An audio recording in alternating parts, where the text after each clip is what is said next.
Donc on attend véritablement des propos fermes dans les prochains jours, là. Des véritables réponses politiques, ça va être très important. Hein. Si vous les attendez, vous allez être déçus. Parce qu'il va strictement rien sortir du grand débat national.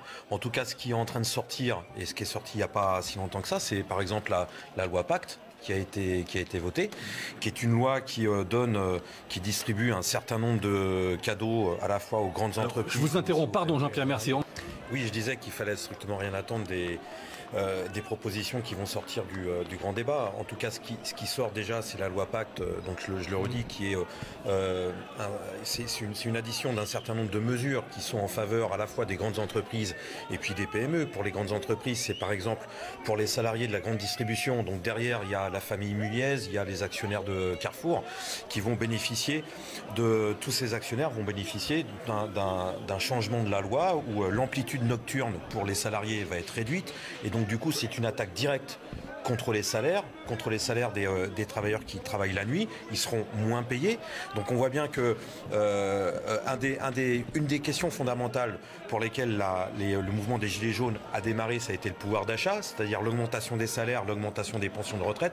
Le gouvernement fait l'inverse, donne un cadeau aux grands actionnaires et c'est forcément là-dessus, entre autres, qu'on va attendre Emmanuel Macron en début de semaine. Oui, mais déjà la loi est simplement pour les salariés de la grande distribution qui travaillent de nuit vont avoir leur salaire amputé. Donc déjà, c'est une réponse qui est actée et qui est votée. Donc pour vous dire que vraiment, il va strictement rien sortir de ce débat. Sinon, encore des mesures en faveur du grand patronat, ça moi j'en suis convaincu, même si derrière, il peut y avoir un aménagement, par exemple, de la taxe d'habitation, une suppression de la taxe d'habitation ou de la redevance audiovisuelle, puisque c'est un peu ça qu'on entend, c'est d'entrée de jeu, de toute façon, nous, les travailleurs, les retraités, les chômeurs, on le paiera d'une autre manière avec la réduction d'un certain nombre de services publics qui nous sont utiles dans notre vie quotidienne. Donc de toute façon, ce gouvernement est du côté des grandes entreprises, des propriétaires des grandes entreprises, il n'est pas du tout du côté des gilets jaunes et du côté des travailleurs. Donc il va falloir continuer non seulement à se battre, mais à se battre autrement. Et c'est là où nous, on milite, où on voit que les Gilets jaunes, leur mouvement atteint leurs limites en occupant les ronds-points, en manifestant le samedi. Ça entretient une certaine contestation, mais en tout cas, il faut aller au-delà. Il faut aller bien plus loin, et bien plus loin, ça veut dire faire entrer la contestation dans les grandes entreprises. Jean-Pierre, merci. Si on comprend bien ce que disent nos deux invités, Jean-Didier Berger et Georges Fenech, est-ce que dans les propos d'Emmanuel Macron, il y aura de quoi amoindrir déjà dans un premier temps ce mouvement des Gilets jaunes? Et je ne crois pas. Non seulement je ne crois pas, mais je suis convaincu que les réponses qui vont être apportées... Parce que l'amoindrir, comme dit Georges Fenech, c'est déjà, j'allais dire, tenter d'éliminer, d'éviter aux casseurs de revenir. Bien sûr. Dans le cœur des Bien sûr, parce que Gilets si on focalise sur les casseurs, on rend service au gouvernement, de toute façon. Mais les réponses qui vont être apportées par Emmanuel Macron dans les jours à venir, de toute façon, ne vont pas du tout régler le problème.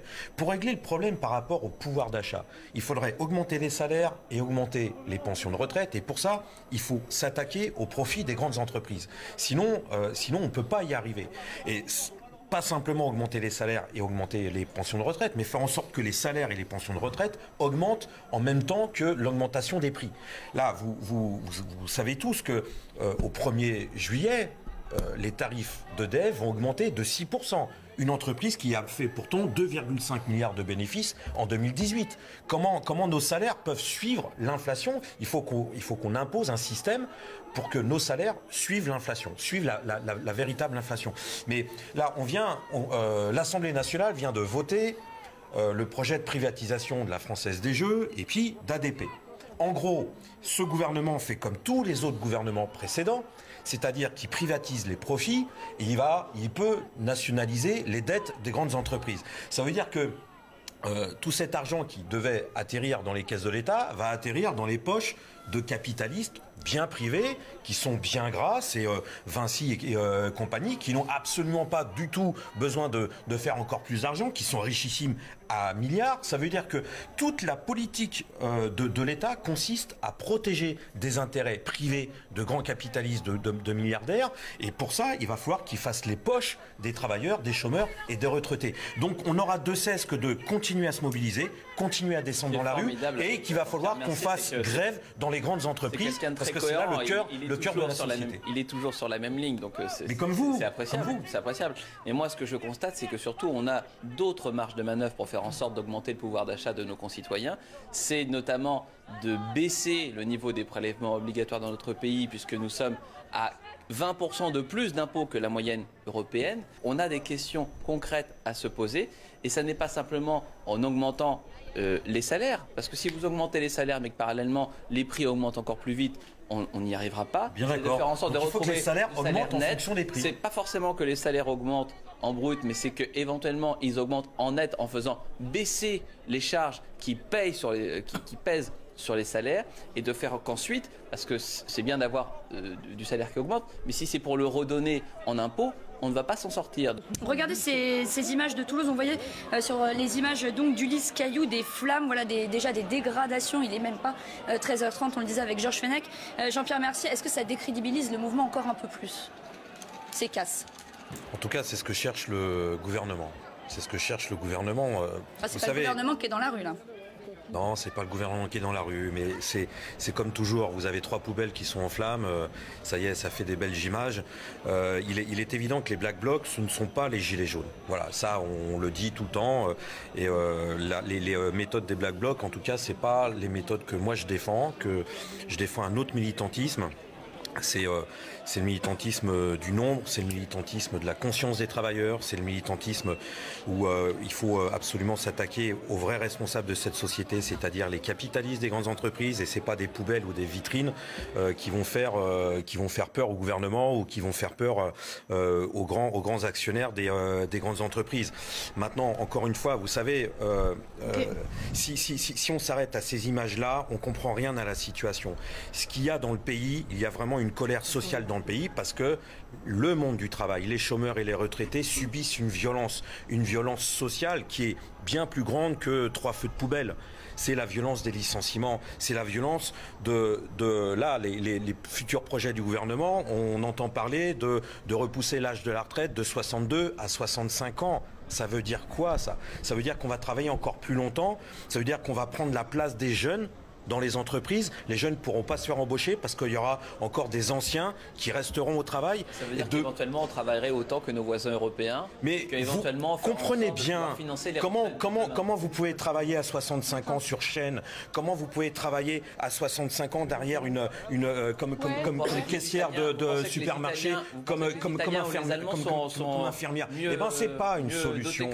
C'est pas une solution. Vous comprenez? Moi je comprends que vous défendez les chefs d'entreprise et les actionnaires des grandes entreprises. Moi, je défends les intérêts des travailleurs. Et travailler plus longtemps, ça ne va pas réduire le chômage. Au contraire, ça va l'augmenter le chômage, et ça va faire baisser les pensions de retraite, c'est-à-dire à l'opposé, ce sur quoi le mouvement des Gilets jaunes a commencé sa mobilisation. Aujourd'hui, à cause de théories comme les vôtres, on désindexe les retraites.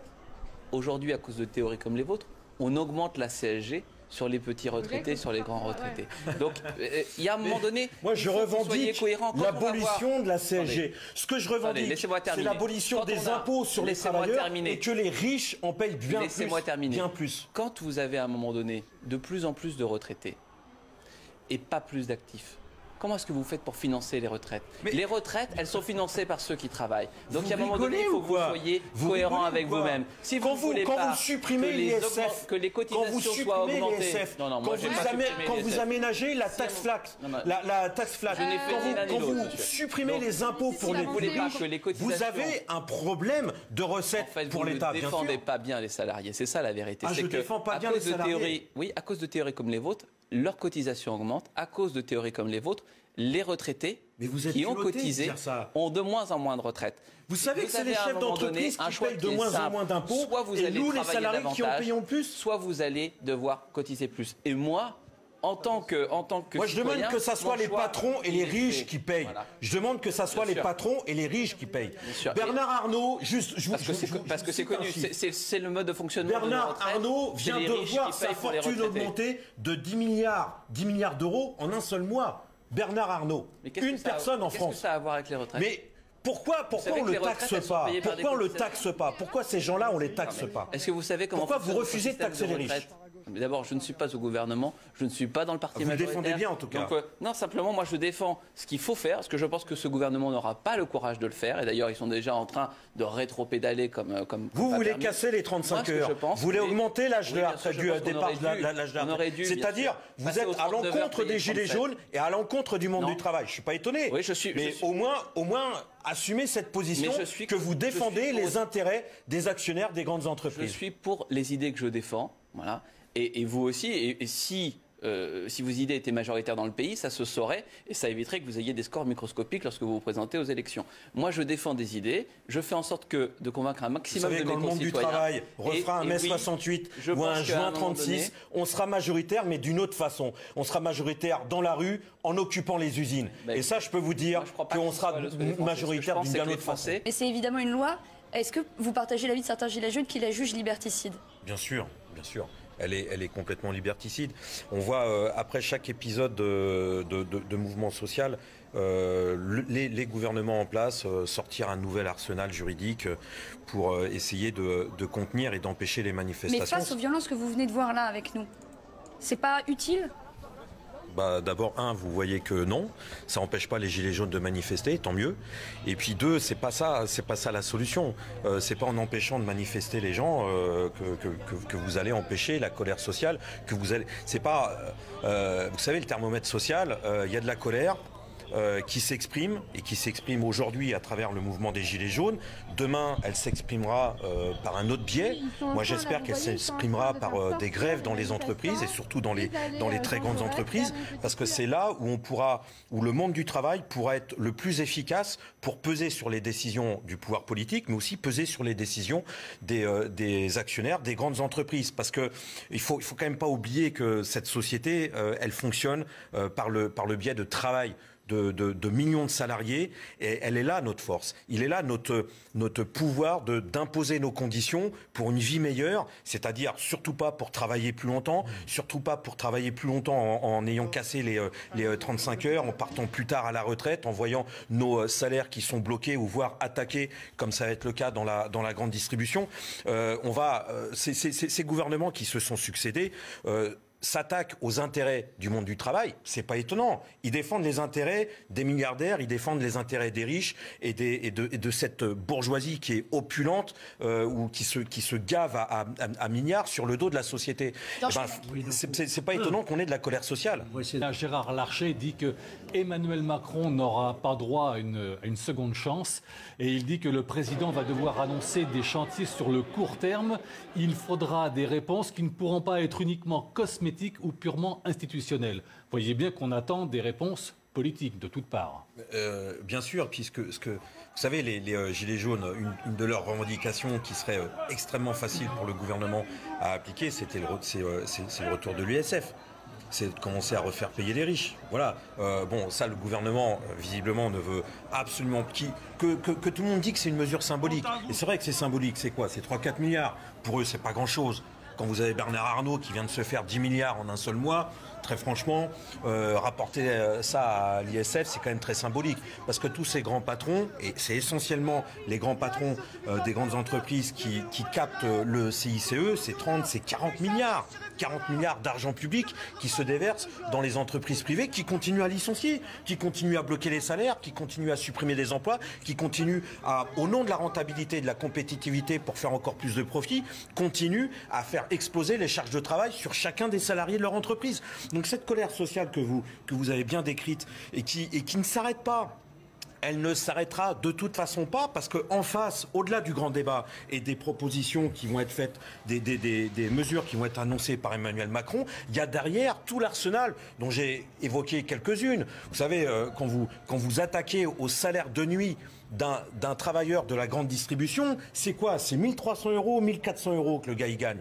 Vous allez lui réduire le paiement de ses heures de nuit. Mais pour lui, c'est une prise à la gorge. Ça veut dire que tout ce qui est fait, au lieu d'augmenter les salaires, d'augmenter les pensions de retraite, c'est non seulement on continue le blocage des salaires, mais on s'attaque aux salaires de ceux qui font fonctionner la société.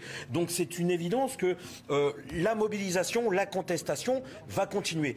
Par rapport, je voudrais quand même répondre par rapport aux condamnations et à l'appareil répressif. C'est pas les Black Blocs qui sont emprisonnés et qui sont condamnés. Ce sont les gilets jaunes, ce sont des travailleurs, ce sont des retraités, ce sont des chômeurs qui sont mis en prison, qui sont condamnés et d'une manière extrêmement rapide et extrêmement sévère. Et quand vous voyez un Cahuzac... La plupart de ceux qui ont quand même été arrêtés sont ceux qui avaient renversé des poubelles. Voilà, renverser des poubelles. On renverse une poubelle. On l'incendie. Moi, je suis du côté des gilets jaunes. Qu'est-ce que ça Non, attendez. Mélangeons pas tout. Le gilet jaune qui a renversé une poubelle, il se fait condamner à de la prison, des fois ferme. Cahuzac, qui a magouillé, qui a menti, qui a magouillé, qui a été reconnu coupable, il n'est pas en prison. Forcément, vous avez dans la conscience collective un 2 poids 2 mesures. Et c'est une évidence. Ces marges de manœuvre, elles ne peuvent venir que de 3 façons. Soit d'augmenter la dette, voilà, et de faire ce qui s'est fait depuis 45 ans, d'avoir des budgets encore plus en déficit et d'augmenter finalement ce que devront payer nos enfants et les gilets jaunes de demain et d'après-demain. Ou alors d'augmenter les impôts.